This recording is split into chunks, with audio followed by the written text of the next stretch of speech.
Imagine being born with chronic kidney disease and enduring a kidney transplant at just 11 years old. And then at 13, wanting to help others and other kids with chronic diseases by sharing your lived experience. Lucky for us, today we have our Kids with Capes here live in studio.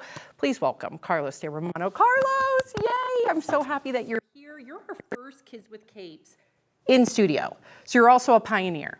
So talk to me about, you were diagnosed with chronic kidney disease as a baby, so it was your normal until recently when you got the kidney transplant, and we'll get to all of that. But do you remember, like, what was life like before the kidney transplant? Oh, it was like horrible. I had like UTIs like every other week. I was really sick, like really sick. I would get UTIs, I was in the ER a bunch. And like after my kidney transplant, it changed. Like I wasn't in the hospital as much, except for the first week. I had to go there twice a week to get blood drawn.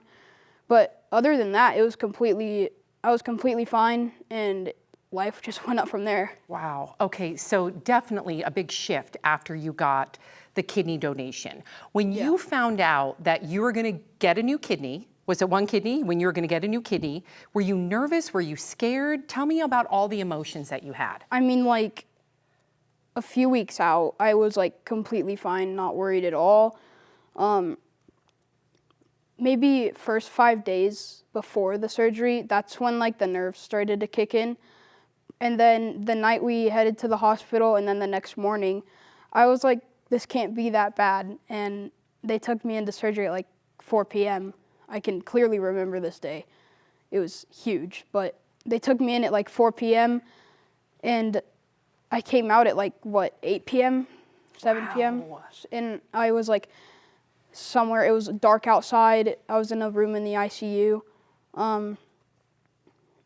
with like 2 catheters.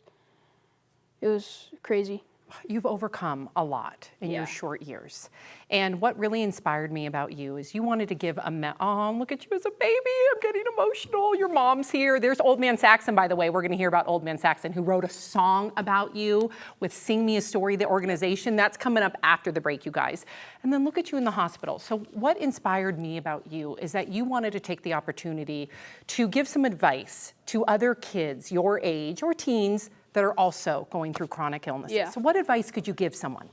Some advice I could give any teen out there, any age, it's gonna be hard at first, but you just have to push through, and eventually it'll get better.